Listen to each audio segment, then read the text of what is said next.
Thank you for that live report. A Springfield man faced the judge earlier today, charged in the latest double shooting in the city while being out on bail and after removing his GPS ankle bracelet twice.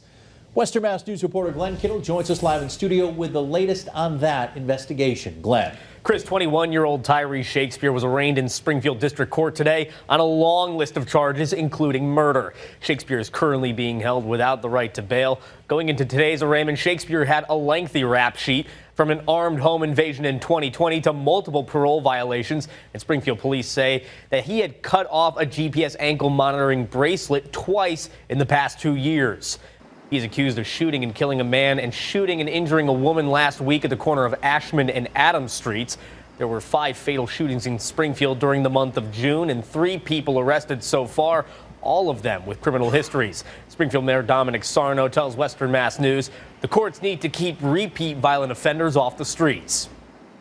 Keep these 1 or 2% of repeat violent criminal offenders locked up off my streets and out of my neighborhoods. I mean, what does it take? The judges and some of the judges need to hear this message.